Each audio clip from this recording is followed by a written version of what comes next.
അമ്മേ, ഞാൻ ടൗണിൽ പോവാ. എന്തെങ്കിലും വേണോ? ആടാ, നല്ല മീൻ വല്ലതുണ്ടെങ്കിൽ വാങ്ങിച്ചോ. ഏ, അപ്പോൾ രാവിലെ വാങ്ങിയ മീൻ തീർന്നോ? ആ, അതൊക്കെ എപ്പോഴേ തീർന്നു. ഇപ്പോൾ നമ്മൾ രണ്ടുപേരും മാത്രമല്ലല്ലോ, ചേട്ടനും ഇല്ല ഇവിടെ. ഓ, അത് ശരിയാണല്ലോ, ഞാനത് മറന്നു. അല്ല, ചേട്ടൻ എവിടെ? എഴുന്നേറ്റില്ലേ? ഇല്ല, അവൻ ഉറക്കാൻ തോന്നുന്നു. ശരി, എന്നാൽ ഞാൻ പോയിട്ട് വരാം. ചേട്ടൻ ബൈക്ക് ചോദിക്കുകയാണെങ്കിൽ ഞാൻ കൊണ്ടുപോയെന്ന് പറഞ്ഞേക്ക്. ആ, വേഗമിങ്ങ് പോര്, എനിക്കിനി വയ്യ. അതും പറഞ്ഞ് അവനോട് തല്ലു പിടിക്കാൻ. എൻ്റെ പേര് രഞ്ജിത്ത്, മലപ്പുറത്താണ് വീട്. എവിടെയാണെന്ന് ചോദിച്ചാൽ മലപ്പുറത്തിൻ്റെ ഒരു കോണിൽ. സ്ഥലവും കാര്യങ്ങളൊക്കെ ഞാൻ പതിയെ പതിയെ പറയാം. ഇത് നിങ്ങൾ മുഴുവനായിട്ട് ഒന്ന് കേട്ടു നോക്ക്. ഇത് പലരുടെയും ജീവിതത്തിലൂടെ തെന്നി മാറിപ്പോയതും ഇപ്പോൾ നടന്നുകൊണ്ടിരിക്കുന്നതുമായ ഒരു സംഭവമാണ്. ഇപ്പോൾ എന്നെ മീൻ വാങ്ങാൻ പറഞ്ഞു വിട്ടത് എൻ്റെ അമ്മ. ആൾക്ക് അധികം പ്രായമൊന്നും ഇല്ല കേട്ടോ. വീട്ടുകാർ ചെറുപ്പത്തിലെ കല്യാണം കഴിപ്പിച്ച് വിട്ടതുകൊണ്ട് പിന്നീടുള്ള കാര്യങ്ങളെല്ലാം അവർ പെട്ടെന്നാക്കി. അതുകൊണ്ട് തന്നെ അവരിപ്പോഴും നല്ല ആരോഗ്യമുള്ളവരാണ്. ഇനി അച്ഛൻ ഗൾഫിലാണ് വർക്ക് ചെയ്യുന്നത്. പുള്ളിക്കാരൻ 6 മാസം കൂടുമ്പോൾ വരും. ആൾ കുറച്ച് കലിപ്പനാണ്, ഒരുമാതിരി കണ്ണിച്ചൊരയില്ലാത്ത മനുഷ്യൻ. എന്ന് നാട്ടിൽ വന്നാലും അമ്മയുമായി വഴക്കാണ്. അവസാനം അമ്മ തിരിച്ചു പോകാൻ വേണ്ടി പ്രാർത്ഥിക്കാറാണ്. എനിക്കറിവ് വെച്ച കാലം മുതൽ ഞാൻ ആലോചിക്കുന്നതാ, ഇതിനിടയ്ക്ക് എങ്ങനെയാ ഞങ്ങൾ ഉണ്ടായതെന്ന്. ആരും ചിരിക്കല്ലേ. പലതവണ ഞാൻ തന്നെ വിചാരിച്ചിട്ടുണ്ട്, ഇത്രയും സുന്ദരിയായ ഒരു ഭാര്യയെ കിട്ടിയിട്ട് ഇയാൾക്കൊന്ന് സ്നേഹിച്ചൂടെ എന്ന്. അതിൻ്റെ മെയിൻ കാരണം തന്നെ അവരുടെ നിറമാണ്. അച്ഛൻ കുറച്ച് കറുത്തിട്ടാണെങ്കിലും അമ്മ നല്ല വെളുത്ത് സുന്ദരിയാ. അമ്മയുടെ കളറാണ് എൻ്റെ ചേട്ടനും അനിയത്തിക്കും കിട്ടിയത്. എനിക്കാണെങ്കിൽ അച്ഛൻ്റെയും. എനിക്കതിൽ സങ്കടമൊന്നുമില്ല കേട്ടോ. പിന്നെ തടി, അത് പിന്നെ അമ്മയ്ക്കും അച്ഛനുമുണ്ട്, കുറച്ചൊക്കെ ചേട്ടനും. ചേട്ടൻ്റെ പേര് അതുൽ. +2 കഴിഞ്ഞ് കുരുത്തം കെട്ട് നടന്നപ്പോൾ അച്ഛൻ പിടിച്ച് ഗൾഫിലേക്ക് കയറ്റി. ആളൊരു ഫുട്ബോൾ പ്ലെയർ ആയിരുന്നു. രാത്രിയെന്നോ പകലെന്നോ ഇല്ലാത്ത ഒരു കളിക്കാരൻ. രാത്രി 12 മണിക്ക് ശേഷം അവൻ വീട്ടിൽ വന്നാൽ അമ്മ അവനെ വീട്ടിൽ കയറ്റില്ല. എന്നിട്ട് അമ്മ കാണാതെ ഞാനാ അവന് കതക് തുറന്ന് കൊടുക്കാറ്. ഭാവിയിലെ പ്ലെയർ അല്ലേ, ഇനി ഞാനായിട്ട് മുളയിൽ നുള്ളി കളയണ്ടല്ലോ എന്ന് വെച്ചാൽ ഞാൻ. പക്ഷേ അത് അച്ഛൻ നുള്ളിക്കളഞ്ഞു. ഇപ്പോൾ ഗൾഫിൽ നുള്ളിക്കൊണ്ടിരിക്കുക. ഇന്നലെയാ നാട്ടിലെത്തിയത്, 1 വർഷത്തെ പ്രവാസ ജീവിതത്തിന് ശേഷം. അവിടെ ഉറങ്ങാൻ പറ്റാത്ത ഉറക്കമെല്ലാം ഇവിടെ ഉറങ്ങി തീർക്കുക പാവം. ഈ വരവിൽ കെട്ടിയിട്ട് പോകുമെന്ന ശബ്ദമെടുത്തിരിക്കുക. അപ്പോൾ നിങ്ങൾ കരുതുന്നുണ്ടാവും കളിക്കാനായിട്ട് മുട്ടി നിൽക്കായിരിക്കുമെന്ന്. എനിക്കല്ലേ അറിയൂ, അവൻ്റെ കളിയൊക്കെ പണ്ടേ കഴിഞ്ഞതാണെന്ന്. അതൊക്കെ ഞാൻ പറയാം, ഇത് എൻ്റെ കഥയല്ലേ. തൽക്കാലം അവനവിടെ നിൽക്കട്ടെ. ഇനി അനിയത്തി കൂടി ഒന്ന് പരിചയപ്പെടുത്താം. വീണ, അതാണ് അവളുടെ പേര്. ഞാനും ചേട്ടനും വീണു എന്നാണ് അവളെ കളിയാക്കി വിളിക്കുന്നത്. അത് കേൾക്കുമ്പോൾ തന്നെ അവൾക്ക് കലി കയറും. ചെറുപ്പത്തിൽ ബാത്റൂമിലൊന്ന് വീണ് കൈ ഒടിഞ്ഞിരുന്നു. അതിനുശേഷമാണ് ചേട്ടൻ അവൾക്ക് ആ പേര് സമ്മാനിച്ചത്. ആളിപ്പോൾ +2 പഠിക്കുന്നു. ഈ 5 പേരടങ്ങുന്ന ചെറിയ കുടുംബമാണ് എൻ്റേത്. തറവാട് വീട്ടിൽ ചില പ്രശ്നങ്ങൾ കാരണം അച്ഛൻ ലോണും മറ്റും എടുത്ത് ഉണ്ടാക്കിയ വീട്ടിലാണ് ഞങ്ങളിപ്പോൾ താമസിക്കുന്നത്. അച്ഛന് 3 അനിയന്മാരാണുള്ളത്. എല്ലാവർക്കും പെണ്ണ് കെട്ടിച്ചു കൊടുത്തതും അച്ഛൻ തന്നെയാണ്. പക്ഷെ അവസാനം അച്ഛൻ പുറത്ത്. മൂത്ത മകനാകുമ്പോൾ എന്തായാലും പുറത്താകുമല്ലോ. പക്ഷേ പുറത്തായത് കുറച്ച് നേരത്തെയായിരുന്നു. അതിനുള്ള മെയിൻ കാരണക്കാരിയ ഈ കഥയിലെ നായിക. പേര് ബിന്ദു. കുത്തിത്തിരിപ്പിൻ്റെ ഒരടാറ് വേഷം. ബിന്ദു ആൻറ്റി വന്നതിന് ശേഷം തറവാട് ചിഹ്നം ഭിന്നമായത്. അച്ഛൻ്റെ നേരെ അനിയൻ രമേശേട്ടൻ്റെ ഭാര്യയാണ് ഈ ബിന്ദു. അച്ഛൻ വീടെടുത്ത് മാറിയതിന് ശേഷം കുറച്ച് വർഷങ്ങൾ കഴിഞ്ഞപ്പോൾ രമേശേട്ടനും വീടെടുത്ത് മാറി താമസം തുടങ്ങി. അച്ഛനും അമ്മയ്ക്കും ഞങ്ങൾ 3 പേരുണ്ടായപ്പോൾ അവർക്ക് 2 പേര്. ലീന +2 പഠിക്കുന്നു. രണ്ടാമത്തെ ആൾ മിഥുൻ, 5ാം ക്ലാസ്സിൽ പഠിക്കുന്നു. രണ്ടാമൻ കുറച്ച് വൈകിയാണ് ഉണ്ടായത്. എൻ്റെ അറിവ് വെച്ച് നോക്കുമ്പോൾ ഇതുവരെ എൻ്റെ അമ്മയും ബിന്ദു ആൻറ്റിയും മിണ്ടുന്നതായി ഞാൻ കണ്ടിട്ടേയില്ല. അന്ന് തറവാട്ടിൽ അമ്മയും ആൻറ്റിയും നടന്ന ചില കലഹങ്ങളാണ് എല്ലാത്തിനും കാരണം. അമ്മയ്ക്ക് അങ്ങോട്ട് ശത്രുത, അവർക്ക് ഇങ്ങോട്ടും. ഇതിനിടയിൽ ഞങ്ങൾ മക്കൾ അതറിയാതെ പിന്തുടർന്നു. മുഖത്തോട് മുഖം കണ്ടാൽ ആരും മിണ്ടില്ല, ഒഴിഞ്ഞു മാറും. അങ്ങനെയിരിക്കെ ഞങ്ങളുടെ ബന്ധുവിൻ്റെ വീട്ടിൽ ഒരു കല്യാണം. ഞാനും അമ്മയും അനിയത്തിയുമാണ് പോയത്. ചേട്ടനും അച്ഛനും ആ സമയം ഗൾഫിലായിരുന്നു. ഞങ്ങൾ ഒരു ഓട്ടോയിലാണ് പോയത്. അവിടെ ചെന്നിറങ്ങിയപ്പോൾ ബിന്ദു ആൻറ്റിയും മകളും കല്യാണ വീട്ടിൽ ഫ്രണ്ടിൽ തന്നെ നിൽക്കുന്നു. കണ്ടാൽ കീരിയും പാമ്പുമായതുകൊണ്ട് ഞാനും അമ്മയും ഒന്ന് നോക്കാൻ പോലും നിൽക്കാതെ നടന്നു നീങ്ങി. പുറകിൽ വന്ന അനിയത്തി ആൻറ്റിയുടെ മകൾ, അതായത് ലീനയോട് ചിരിക്കുന്നു. ലീനയും തിരിച്ചു ചിരിക്കുന്നുണ്ട്. ഇത് കണ്ട ഞാൻ ആൻറ്റിയെ ഒന്ന് നോക്കി. ആൻറ്റി എന്നെ നോക്കി ഒരു ചെറു പുഞ്ചിരി നൽകി. ഞാനും ആ സമയം അറിഞ്ഞോ അറിയാതെയോ ഒന്ന് ചിരിച്ചു. അപ്പോഴേക്കും കല്യാണ വീട്ടിലെ അമ്മുമ്മ ഓടി വന്ന് ഞങ്ങളെ സ്വീകരിച്ചു. എന്താ ഇത്ര വൈകിയേ? ഒന്ന് നേരത്തെ ഇറങ്ങിക്കൂടെ? അതായിരുന്നു അമ്മുമ്മയുടെ ചോദ്യം. അത് ഇറങ്ങാൻ നേരം വണ്ടി കിട്ടിയില്ല. വരാമെന്ന് പറഞ്ഞ ഓട്ടോക്കാരൻ വന്നില്ല. പിന്നെ കിട്ടിയ ഓട്ടോയിൽ കയറി വന്നതാ, അമ്മ ആ അമ്മുമ്മയോട് പറഞ്ഞു. എന്നാ ഇനി ഇവിടെ നിന്ന് ബാക്കി സമയം കൂടി കളയണ്ട, വാ വല്ലതും കഴിക്കാൻ നോക്ക്. അമ്മുമ്മ അതും പറഞ്ഞ് അമ്മയുടെ കൈയും പിടിച്ച് അകത്തേക്ക് നടന്നു.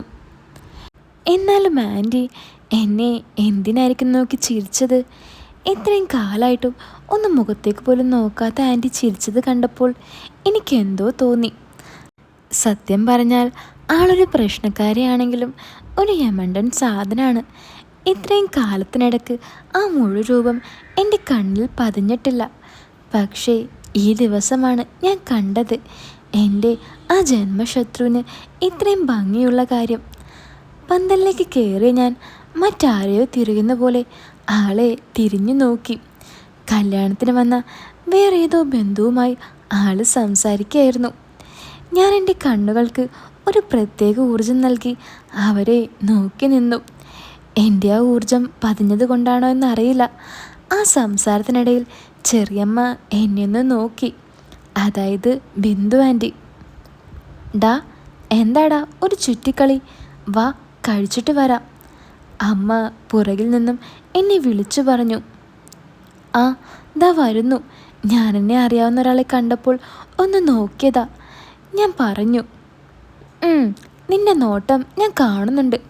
മര്യാദക്ക് വന്ന് വല്ലതും കഴിക്കാൻ നോക്ക്, ഇല്ലെങ്കിൽ പിന്നെ പട്ടിണി കിടക്കേണ്ടി വരും. ഞാൻ വീട്ടിൽ ഒന്നും ഉണ്ടാക്കിയിട്ടില്ല, അമ്മ ദേഷ്യമുഖത്തോടെ പറഞ്ഞു. കൂടുതൽ വഷളാകാൻ നിൽക്കാതെ ഞാൻ അമ്മയുടെ പിറകെ നടന്നു. അങ്ങനെ ഞങ്ങൾ ഫുഡെല്ലാം കഴിച്ച് പുറത്തിറങ്ങി. സാധാരണ ഏതൊരു ബന്ധുവീട്ടിലെ കല്യാണത്തിനും അമ്മയുടെ കൂടെ വരാത്ത ഞാൻ ഇന്ന് കുറച്ച് കിളികളെ വായി നോക്കാമെന്ന് വിചാരിച്ചിറങ്ങിയതാ. പക്ഷേ ഇവിടെയുള്ള ഒറ്റ കിളികളും ചെറിയമ്മയുടെ മുകളിൽ പറന്നിട്ടില്ല. എൻ്റെ കണ്ണപ്പോഴും ആ പന്തലിനകത്ത് ചെറിയമ്മയെ തിരഞ്ഞു നടക്കുകയായിരുന്നു. പക്ഷേ എൻ്റെ കണ്ണിനും എനിക്കും ചെറിയമ്മയെ കണ്ടെത്താനായില്ല. ഞങ്ങൾ എത്തിയപ്പോഴേക്കും അവർ പോയിരുന്നു. എന്താടാ സുഖാണോ? പെട്ടെന്നായിരുന്നു ആ ചോദ്യം. ഞാൻ പിറകിലേക്ക് തിരിഞ്ഞു നോക്കി. അച്ഛൻ്റെ കൂട്ടുകാരൻ ദേവേട്ടനായിരുന്നു അത്.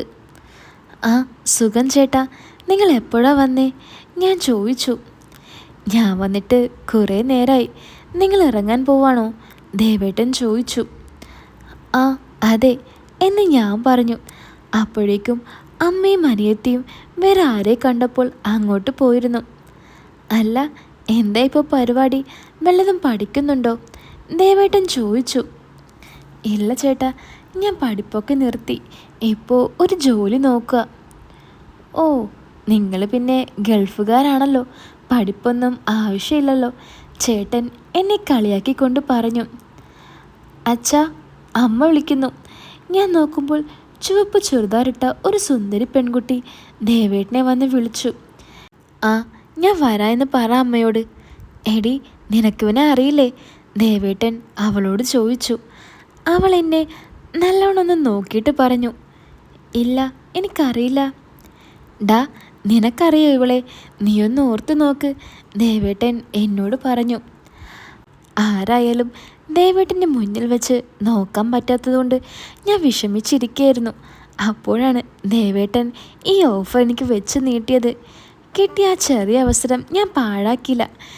ഞാനവളെ ദേവേട്ടൻ്റെ മുന്നിൽ വെച്ച് തന്നെ അടിമുടിയൊന്ന് നോക്കി. നമ്മുടെ തെലുങ്ക് നടി രശ്മികയെ പോലെ ഒരു കിടിലൻ കൊച്ച്. വെച്ചുകെട്ടാണോ എന്നറിയില്ല, എല്ലാം ആവശ്യത്തിൽ കൂടുതൽ നിറഞ്ഞു നിൽക്കുന്നുണ്ട്. എന്താടാ, നിനക്കിപ്പോഴും മനസ്സിലായില്ലേ? ദേവേട്ടൻ ചോദിച്ചു. ഇല്ല, എനിക്ക് മനസ്സിലായില്ല, ഞാൻ പറഞ്ഞു. എടാ, ഇതെൻ്റെ മോള് ലക്ഷ്മി.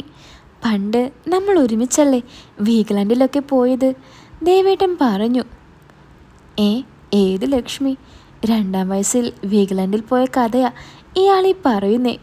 എനിക്ക് തന്നെ അമ്മ പറഞ്ഞുള്ള അറിവാ അന്ന് വീഗലാൻഡിൽ പോയെന്ന്. എന്തായാലും അറിയില്ലെന്ന് പറഞ്ഞാൽ ചിലപ്പോൾ ഈ ബന്ധം ഇവിടെ വെച്ച് മുറിച്ചു കളഞ്ഞാലോ? അതുകൊണ്ട് ഞാനൊന്ന് അഭിനയിച്ചു. ഓ ലക്ഷ്മി, ഇവള് ഇത്രയും വലുതായോ? ഞാൻ ലക്ഷ്മിയെ നല്ലോണം നോക്കിയെന്ന് പറഞ്ഞു. തന്തയ്ക്ക് ബുദ്ധിയില്ലെങ്കിലും മകൾക്ക് ബുദ്ധിയുണ്ട്.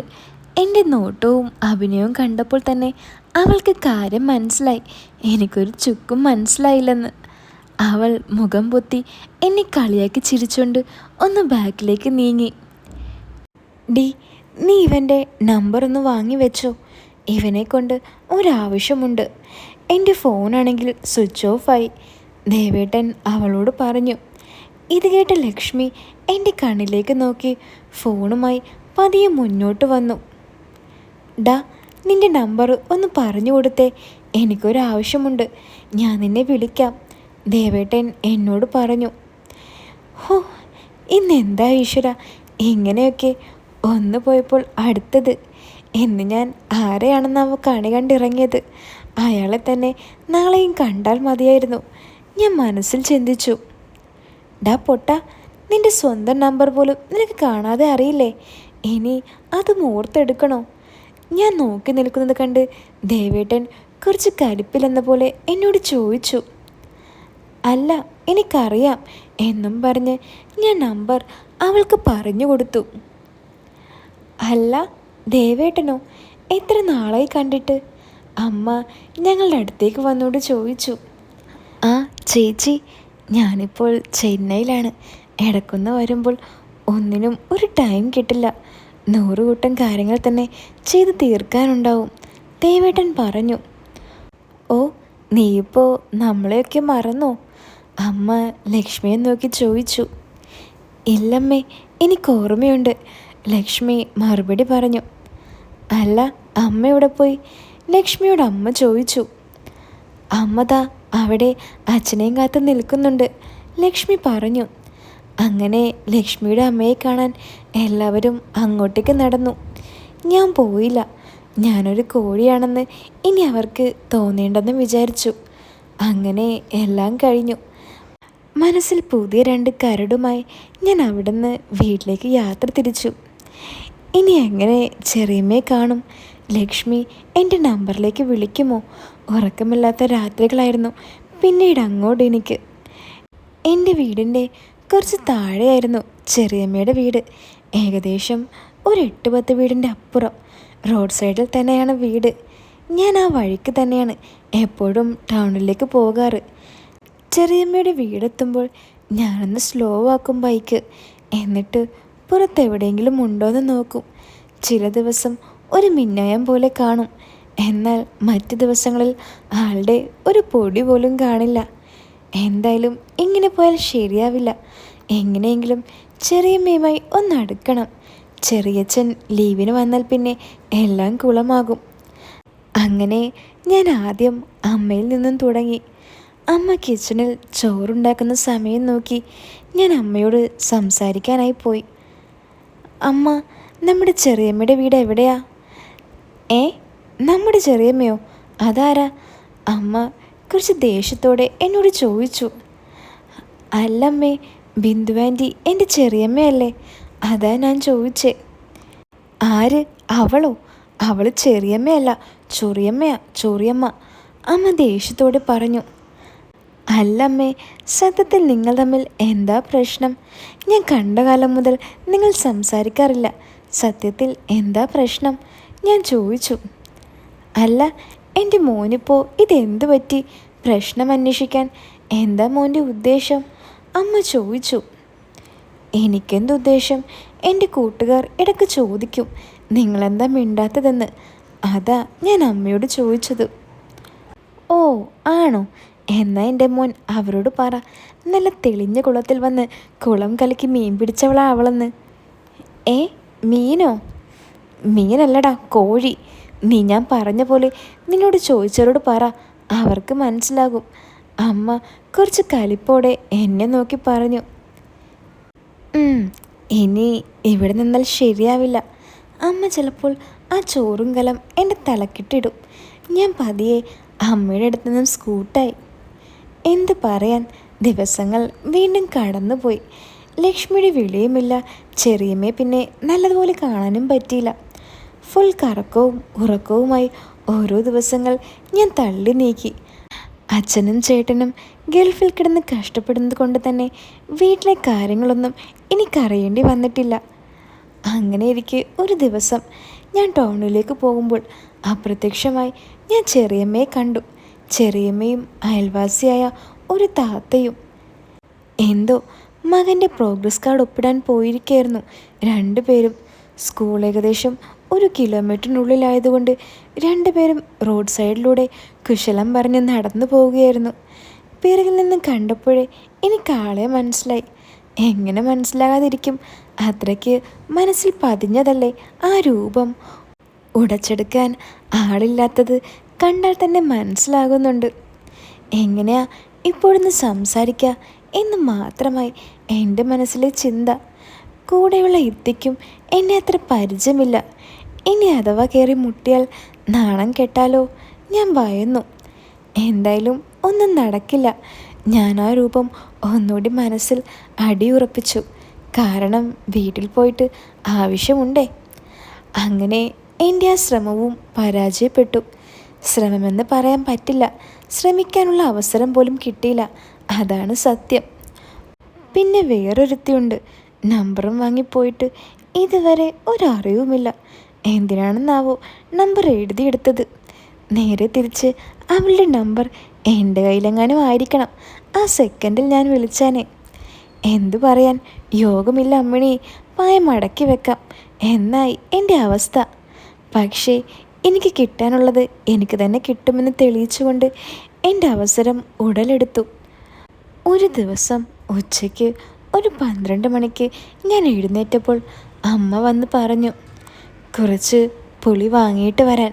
പ്രത്യേകിച്ച് പണിയൊന്നും ഇല്ലാത്തത് കൊണ്ട് അന്ന് ഞാൻ എഴുന്നേറ്റപ്പോൾ 12 ഞാൻ ബൈക്കെടുത്ത് അങ്ങാടിയിലേക്ക് പുറപ്പെട്ടു. ചെറിയമ്മയുടെ വീട്ടിലേക്ക് ഒന്ന് കണ്ണൊടിച്ച് നോക്കി. പക്ഷെ ആളെ അവിടെയൊന്നും കാണുന്നില്ല. ഇത് പിന്നെ ശീലമായതുകൊണ്ട് ഒട്ടും പരിഭവമില്ലാതെ ഞാൻ യാത്ര തുടർന്നു. എന്നാൽ ആ യാത്ര എനിക്ക് അധികം തുടരേണ്ടി വന്നില്ല. ദാ പോകുന്ന ചെറിയമ്മ. റോഡരികിലൂടെ സാരിയും കയ്യിൽ വലിച്ചു പിടിച്ച് വളരെ വേഗത്തിലായിരുന്നു അവരുടെ നടപ്പ്. ആ നടത്തത്തിൽ എനിക്കെന്തോ ഒരു പന്തികേട് തോന്നി. വഴക്കും വക്കാലുമെല്ലാം മാറ്റിവെച്ച് ഞാൻ സംസാരിക്കാൻ തീരുമാനിച്ചു. ചെറിയമ്മയുടെ കുറച്ച് മുന്നിലായി ഞാൻ ബൈക്ക് നിർത്തി.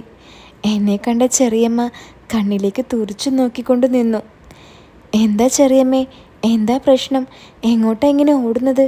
ഞാൻ ചോദിച്ചു. ആദ്യം ഒന്ന് പകച്ചെങ്കിലും പിന്നെ ചെറിയമ്മ പറഞ്ഞു, ഡാ, അത് മിഥുൻ ക്ലാസ്സിൽ കൂട്ടുകാരുമായി അടി ഉണ്ടാക്കിയെന്ന് പറഞ്ഞ് ടീച്ചർ വിളിച്ചിരുന്നു. എന്നോട് വേഗം സ്കൂളിലേക്ക് ചെല്ലാൻ പറഞ്ഞു. അയ്യോ, എന്തെങ്കിലും പറ്റിയോ? ഞാൻ ചോദിച്ചു. അറിയില്ലടാ, എനിക്ക് പേടിയാകുന്നു. ചെറിയമ്മ പേടിക്കണ്ട, നമുക്ക് പോയി നോക്കാം, ഞാനും വരാം കൂടെ, ഞാൻ ചെറിയമ്മയോട് പറഞ്ഞു. ചെറിയമ്മ എൻ്റെ കണ്ണിൽ നോക്കി മിണ്ടാതെ നിന്നു. അങ്ങനെ ഞാൻ ചെറിയമ്മയെ ബൈക്കിൽ കയറ്റി സ്കൂളിലേക്ക് കൊണ്ടുപോയി. ഇത്രയും കാലം സംസാരിക്കുന്നത് കൊണ്ടാണോ സ്കൂളിലെ പ്രശ്നം ഓർത്തിട്ടാണോ എന്നറിയില്ല, ചെറിയമ്മ ഒരക്ഷരം പോലും മിണ്ടുന്നുണ്ടായിരുന്നില്ല. അങ്ങനെ ഞങ്ങൾ സ്കൂളിലെത്തി. നേരെ ഞങ്ങൾ മിഥുൻ്റെ ക്ലാസ്സിലേക്ക് നടന്നു. ക്ലാസ് ടീച്ചർ പുറത്ത് തന്നെ നിൽക്കുന്നുണ്ടായി. എന്താ, എന്തു പറ്റി, മിഥുൻ എവിടെ? ചെറിയമ്മ ടീച്ചറോട് ചോദിച്ചു. അവൻ അതാ ക്ലാസ്സിലിരിക്കുന്നുണ്ട്, ഇപ്പോൾ കുഴപ്പമൊന്നുമില്ല, ടീച്ചർ പറഞ്ഞു. അല്ല, എന്താ ഉണ്ടായേ? എന്തിനാ അവൻ തല്ല് പിടിച്ചത്? ഞാൻ ടീച്ചറോട് ചോദിച്ചു. എന്തോ പേന പൊട്ടിച്ചെന്നാ, അപ്പോൾ മറ്റവൻ തലക്കെട്ടടിച്ചെന്നോ എന്തൊക്കെയോ പറയുന്നുണ്ട്. പക്ഷെ ഇപ്പോൾ കുഴപ്പമില്ല. അപ്പോൾ ഭയങ്കര കരച്ചിലൊക്കെ ആയിരുന്നു, അതാ ഞാൻ നിങ്ങളെ വിളിച്ചത്, ടീച്ചർ പറഞ്ഞു. അങ്ങനെ ഞാനും ചെറിയമ്മയും ക്ലാസ്സിൽ കയറി അവനെ കണ്ടു. കണ്ണുനീർ വാർന്ന മുഖവുമായി അവനവിടെ ഇരിക്കുന്നുണ്ടായിരുന്നു. ഞങ്ങൾ കാര്യങ്ങളെല്ലാം ചോദിച്ചറിഞ്ഞു, അവനെ സമാധാനപ്പെടുത്തി. അമ്മയെ കണ്ടപ്പോൾ അവൻ അമ്മയുടെ കൂടെ പോരണമെന്ന ഒറ്റ ചിന്തയായി. ഒരു വിധത്തിൽ അവനവിടെ പിടിച്ചിരുത്തി ഞങ്ങൾ പുറത്തിറങ്ങി. ദാ വരുന്നു മറ്റേ കുട്ടിയുടെ അമ്മ. അവരോടും ടീച്ചർ വിളിച്ച് പറഞ്ഞെന്ന് തോന്നുന്നു. ചെറിയമ്മയും ആ ചേച്ചിയും ഓൾറെഡി അറിയാവുന്നവരാണ്. അതുകൊണ്ട് തന്നെ പിന്നെ അവിടെ നിന്നും അവർ വിശേഷങ്ങൾ പറയാൻ തുടങ്ങി. ഞാനാണെങ്കിൽ അവിടെ പോസ്റ്റുമായി. എനിക്കവിടെ ഒരു റോളുമില്ലാത്ത അവസ്ഥയായി. എങ്ങാനും ചെറിയമ്മയോട് യാത്ര പറഞ്ഞ് പോന്നാൽ പിന്നെ ചെറിയമ്മയെ ഈ ജന്മത്തിൽ കാണാൻ കിട്ടിയെന്ന് വരില്ല. അതുകൊണ്ട് തന്നെ ആ അവസരം പാഴാക്കാൻ എനിക്കൊട്ടും താല്പര്യമുണ്ടായില്ല. ഞാനവർ പറയുന്നത് കേട്ട് ചിരിച്ചും കളിച്ചും അവരുടെ കൂടെ തന്നെ നിന്നു. അങ്ങനെ കുറച്ച് സമയത്തിന് ശേഷം സംസാരം അവസാനിപ്പിച്ച് ആ ചേച്ചി പോയി. കയറിക്കോ, ഞാൻ വീട്ടിലേക്കാക്കാം, ഞാൻ ചെറിയമ്മയോട് പറഞ്ഞു. വേണ്ടടാ, നീ പൊക്കോ, കുഴപ്പമില്ല, ഞാൻ പൊക്കോളാം, ചെറിയമ്മ എന്നോട് പറഞ്ഞു. പക്ഷേ ഞാൻ സമ്മതിച്ചില്ല. ഞാൻ വീണ്ടും നിർബന്ധിച്ചു. അവസാനം എൻ്റെ നിർബന്ധത്തിന് വഴങ്ങി ചെറിയമ്മ ബൈക്കിൽ വന്ന് കയറി. ആകെ 5 മിനിറ്റിൻ്റെ യാത്ര മാത്രമേ ഉള്ളൂ ഇവിടെ നിന്ന് വീട്ടിലേക്ക്. അതുകൊണ്ട് തന്നെ ഞാൻ അധികം വെയിറ്റ് ഇടാൻ നിന്നില്ല. ഞാൻ തന്നെ സംസാരിച്ചു തുടങ്ങി. ദിനേശേട്ടൻ വിളിച്ചായിരുന്നോ? ഞാൻ ചോദിച്ചു. ആ, ഇന്നലെ രാത്രി വിളിച്ചായിരുന്നു, ചെറിയമ്മ പറഞ്ഞു. എന്നും വിളിക്കാറുണ്ടോ? ഞാൻ ചോദിച്ചു. ആ, ദിവസവും വിളിക്കാറുണ്ട്, ചെറിയമ്മ പറഞ്ഞു. പെട്ടെന്നാണ് എൻ്റെ ഫോൺ ബെല്ലടിക്കുന്നത് എൻ്റെ ശ്രദ്ധയിൽപ്പെട്ടത്. ഞാൻ ബൈക്കൊന്നൊതുക്കി കോളെടുത്തു. നീ ഇത് എവിടെ പോയി കിടക്കാടാ? എത്ര നേരമായി പോയിട്ട്? അമ്മയാണ്. ആ, ഞാനിതാ വരുന്നു അമ്മേ, ബൈക്കൊന്ന് പഞ്ചറായി, അതാ വൈകിയത്, ഞാൻ അമ്മയോട് പറഞ്ഞു. ഓ അതാണോ? ഞാൻ കരുതി നീ ആ വഴി അങ്ങ് പോയെന്ന്. എന്തായാലും വേഗം കൊണ്ട് വാ, അമ്മ പറഞ്ഞു. എന്തു പറ്റി? ചെറിയമ്മ ചോദിച്ചു. ഏയ് അതൊന്നുമില്ല, എന്നെ അമ്മ പുളി വാങ്ങാൻ പറഞ്ഞു വിട്ടതാ, കാണാതായപ്പോൾ വിളിച്ചതാ. ഞാൻ അതും പറഞ്ഞ് ബൈക്ക് സ്റ്റാർട്ട് ചെയ്തു.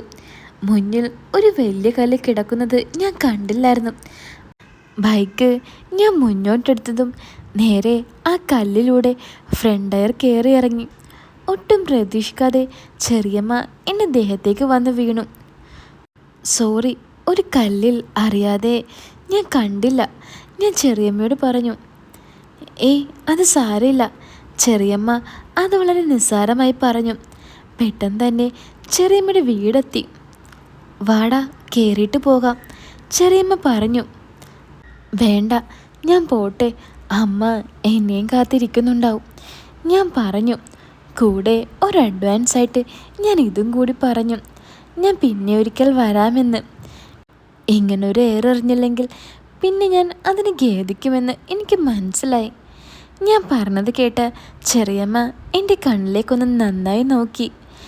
ജനിച്ച അന്നു മുതൽ ഒരക്ഷരം മിണ്ടാത്ത, ഒരു ബന്ധവുമില്ലാത്ത ഞാൻ പെട്ടെന്നിങ്ങനെ പറഞ്ഞപ്പോൾ ചെറിയമ്മ ഒന്ന് പകച്ചുപോയി. ഇനി എന്ത് ചെയ്യുമെന്ന് അറിയാതെ മനസ്സില്ലാ മനസ്സോടെ ഞാൻ യാത്രയും പറഞ്ഞ് അവിടെ നിന്നും മടങ്ങി. എന്തായാലും അന്ന് രാത്രിക്കുള്ളത് എനിക്ക് കിട്ടിയിരുന്നു. എല്ലാം ഓർത്ത് ഞാനൊന്ന് വിടുകയും ചെയ്തു. അടുത്ത അവസരത്തിനായിട്ടുള്ള എൻ്റെ കാത്തിരിപ്പ് ഞാൻ തുടർന്നു. എന്നാൽ ആ കാത്തിരിപ്പ് അധികം വൈകിയില്ല. വീണ്ടും ഒരു കല്യാണം വന്നെത്തി. അതും എനിക്ക് വേണ്ടപ്പെട്ട ഒരു ബന്ധുവിൻ്റെ തന്നെ. നേരത്തെ തന്നെ കുളിച്ചൊരുങ്ങി റെഡിയായി നിന്ന എന്നെ കണ്ട് അമ്മ ചോദിച്ചു, അല്ല എങ്ങോട്ടാ ഇത്ര നേരത്തെ ഒരുങ്ങി നിൽക്കുന്നത്? ഇന്നല്ലേ ഗോപീട്ടൻ്റെ മോളുടെ കല്യാണം, നമുക്ക് പോവണ്ടേ? ഞാൻ ചോദിച്ചു. അതിന് ഇത്രയും നേരത്തെ ഒരുങ്ങി നിൽക്കണോ? അല്ല അതിന് നീ വരുന്നുണ്ടോ കല്യാണത്തിന്? അമ്മ ചോദിച്ചു. അല്ല അതെന്താ അങ്ങനെ ചോദിച്ചേ? ഞാൻ വരണ്ടേ? അല്ല നീ സാധാരണ ഇങ്ങനെ വരാറില്ലല്ലോ, അതാ ചോദിച്ചത്. അമ്മ പറഞ്ഞു. ആര് പറഞ്ഞു ഞാൻ വരാറുണ്ടല്ലോ? ലാസ്റ്റ് നമ്മൾ ഒരുമിച്ചല്ലേ കല്യാണത്തിന് പോയത്, അമ്മ അത് മറന്നോ? ഞാൻ അമ്മയോട് ചോദിച്ചു. അല്ല ഈയിടക്ക് തുടങ്ങിയതാണല്ലോ ഈ മാറ്റങ്ങൾ, അതുകൊണ്ട് ചോദിച്ചതാ. ഓ അപ്പോൾ അങ്ങനെയായോ? ഇത്രയും കാലം കല്യാണത്തിനൊന്നും വരില്ലെന്നായിരുന്നു പ്രശ്നം, ഇപ്പോൾ വരുന്നതായോ? ഞാൻ ചോദിച്ചു. എൻ്റെ മോൻ വല്ലാണ്ടങ്ങ് മാറണ്ട, ഞാൻ കാണുന്നുണ്ട് നിൻ്റെ ചില മാറ്റങ്ങൾ. എനിക്കെന്ത് മാറ്റം? അമ്മ എന്തൊക്കെയായി പറയുന്നേ? ഒന്നുമില്ല, നീ എന്തെങ്കിലും ചെയ്, അമ്മ പറഞ്ഞു. എന്താ അമ്മ എന്താ ഇങ്ങനെ സംസാരിക്കുന്നേ? എന്താ കാര്യം, അത് പറ. ഞാൻ പറയട്ടേടാ, അമ്മ ചോദിച്ചു. പറ അമ്മേ, എന്താ പ്രശ്നം? എന്താണെങ്കിലും പറ. എന്നാലേ ഇനി മോൻ കിടന്നുറങ്ങുമ്പോൾ കഥ അടച്ചു കിടന്നാൽ മതി, ഇനി മേലാൽ കഥക് തുറന്നിട്ട് കിടക്കരുത്, അമ്മ പറഞ്ഞു. അതിനെന്താ പ്രശ്നം? ഞാൻ സാധാരണ അങ്ങനെയാണല്ലോ കിടക്കാറ്. അതാ പറഞ്ഞത് ഇനി അങ്ങനെ കിടക്കണ്ടെന്ന്. അതെന്താ അങ്ങനെ പറഞ്ഞത്? എന്താ പ്രശ്നമെന്ന് പറ, ഞാൻ അമ്മയോട് ചോദിച്ചു. എടാ നീ ഇപ്പോൾ ചെറിയ കുട്ടിയല്ല, പോത്തുപോലെ വളർന്നു, അമ്മ പറഞ്ഞു. അതിനെന്താ? അതിനൊന്നുമില്ല, വളർന്നപ്പോൾ എല്ലാം വളർന്നു. ഒന്നെങ്കിൽ കുലച്ച് പൊങ്ങിയത് തടയാൻ വല്ലതും മുള്ളിടണം, അല്ലെങ്കിൽ ആ കഥകെങ്കിലും അടക്ക്. എൻ്റെ ദൈവമേ, അമ്മ എന്തൊക്കെയായി പറയുന്നേ? ഞാനാകെ പകച്ചുപോയി. എന്ത് മറുപടി പറയണമെന്നറിയാതെ ഞാനാകെ ഷോക്കായി. എന്താ ഇപ്പോൾ നിൻ്റെ നാവ് ഇറങ്ങിയോ? വളമിട്ട് വലുതാക്കിയാൽ പോരാ, അത് സൂക്ഷിക്കാനും പഠിക്കണം. അതും പറഞ്ഞ് അമ്മ കിച്ചണിലേക്ക് പോയി. മോശമായിപ്പോയി. അമ്മ എന്ത് വിചാരിച്ച് കാണും എന്നെപ്പറ്റി? എനിക്കോർത്തപ്പോൾ എന്തോ പോലെയായി. അല്ല ഇനി അനിയത്തിയും ഇതുപോലെ വല്ലതും കണ്ട് കാണുമോ? ഞാൻ ആകെ തളർന്നു. ഡാ ഇങ്ങോട്ടൊന്ന് വന്നേ. അമ്മയുടെ വിളി കേട്ട് ഞാൻ കിച്ചണിലേക്ക് പോയി. എന്താ അമ്മയെ വിളിച്ചത്? ഞാൻ ചോദിച്ചു. നീ പോയി വീണയെ കൂട്ടിയിട്ട് വാ, അവളും വരുന്നുണ്ടെന്ന് പറഞ്ഞിരുന്നു കല്യാണത്തിന്. അവളെന്തിനാ വരുന്നത്? എനിക്കൊന്നും വയ്യ അവളുടെ കോളേജ് വരെ പോയി അവളെ കൂട്ടിയിട്ട് വരാൻ. അത് പറഞ്ഞാൽ പറ്റില്ല, അവൾ പ്രത്യേകിച്ച് പറഞ്ഞിട്ട് പോയതാ അവളും വരുമെന്ന്. ഓ എന്നാൽ പിന്നെ അവൾ എന്തിനാ അങ്ങോട്ട് കെട്ടി എഴുന്നള്ളി പോയത്? അതൊന്നും എനിക്കറിയില്ല. അവളെ കൊണ്ട് പോയില്ലെങ്കിൽ ഇന്നവൾ ഈ വീട് പൊളിക്കും. എനിക്കൊന്നും വയ്യ അവളോട് തല്ലു പിടിക്കാൻ. ശരി, ഞാൻ പൊക്കോളാം, അമ്മൊന്നും മിണ്ടാതെ നിൽക്ക്. അങ്ങനെ ഞാൻ കോളേജിലേക്ക് പുറപ്പെട്ടു. ഞാൻ കോളേജിൻ്റെ ഗേറ്റ് കടന്നതും അവളും അവളുടെ കൂട്ടുകാരികളും പുറത്തേക്ക് നടന്നു വരുന്നുണ്ടായിരുന്നു. ഞാൻ ആ കൂട്ടുകാരികളുടെ കൂട്ടത്തിലേക്ക് ഒന്ന് കണ്ണോടിച്ചു. എന്നെ കണ്ടതും കൂട്ടത്തിലുണ്ടായ അലീന മുഖം പൊത്തി ചിരിക്കാൻ തുടങ്ങി. ഇത് കണ്ട് മറ്റുള്ളവരും ചിരിക്കാൻ ആരംഭിച്ചു. ആരാണ് ഈ ചിരിച്ച അലീന എന്നറിയാമോ? ഈ അലീന കാരണമാണ് ഞാനിന്ന് കോളേജിൽ വരാൻ മടിച്ചത്. അല്ലെങ്കിലുണ്ടല്ലോ കോളേജിൻ്റെ എന്ന് കണ്ടാലേ ഞാൻ അവിടെ എത്തിയിട്ടുണ്ടാവും. ഇവളുടെ പുറകെ ഇഷ്ടമാണെന്നും പറഞ്ഞ് ഞാൻ കുറേ കാലം നടന്നു വളച്ചതാ ഈ അലീനയെ. പക്ഷേ ആ ഒരു ദിവസം എല്ലാം എൻ്റെ കയ്യിൽ നിന്ന് പോയി. അതായത് അവളുടെ ബർത്ത്ഡേയുടെ ദിവസം. അവൾ എന്നെ ഇഷ്ടമാണെന്നൊന്നും പറഞ്ഞിട്ടില്ല, പക്ഷേ അവൾ എന്നെ നോക്കാനും ചിരിക്കാനും എല്ലാം തുടങ്ങിയിരുന്നു.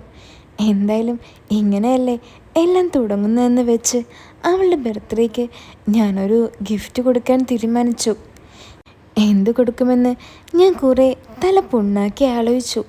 അവസാനം ഞാൻ തീരുമാനിച്ചു ഒരു മോതിരം കൊടുക്കാമെന്ന്. സ്വർണ്ണം അല്ലട്ടോ, പേരെഴുതി കൊടുക്കുന്ന മോതിരം. 150 രൂപയായിരുന്നു അന്നതിന്.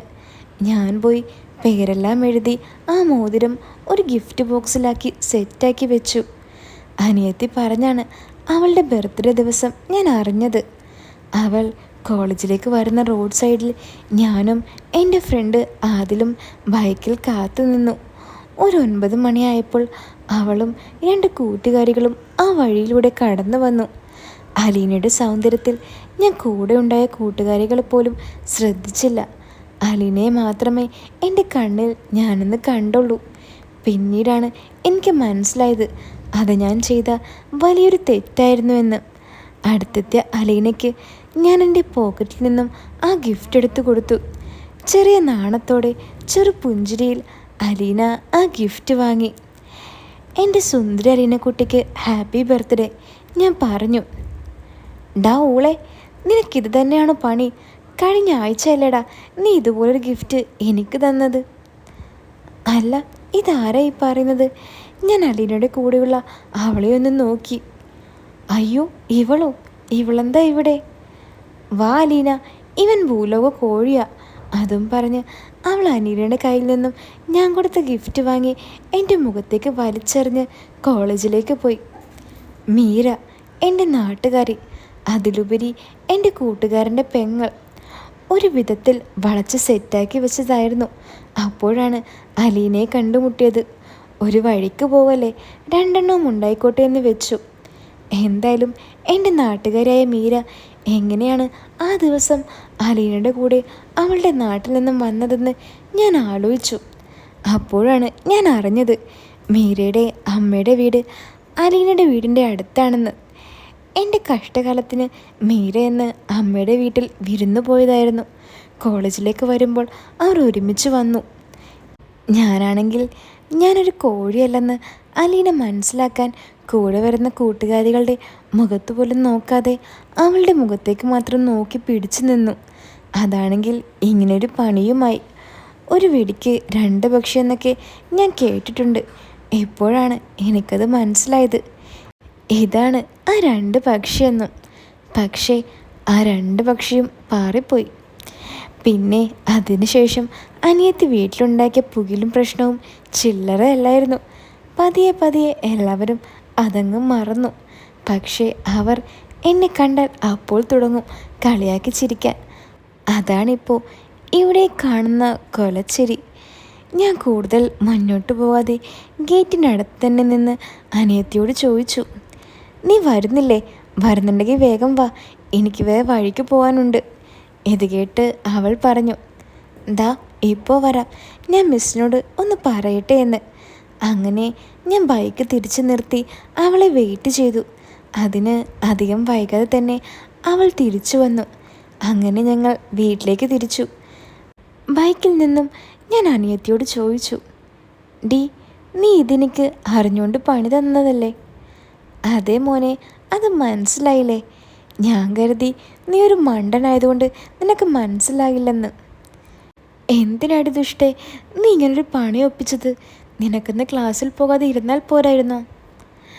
അത് മോൻ, ഇന്നലെ എൻ്റെ ലിപ്സ്റ്റിക് ഒടിച്ചില്ലേ, അപ്പോൾ ആലോചിക്കണമായിരുന്നു, അവൾ പറഞ്ഞു. എടി, അതിനായിരുന്നോ? പറഞ്ഞാൽ ഞാൻ പുതിയതൊരെണ്ണം വാങ്ങി തരുമായിരുന്നല്ലോ. ആര്, നീയോ? കിട്ടിയത് തന്നെ, അവൾ പറഞ്ഞു. എന്തായാലും നിനക്കുള്ളത് ഞാൻ വെച്ചിട്ടുണ്ട്, നീ വീട്ടിലേക്ക് വാ, ഞാൻ അവളോട് പറഞ്ഞു. അങ്ങനെ തല്ലുപിടിച്ച് ഞങ്ങൾ വീട്ടിലെത്തി.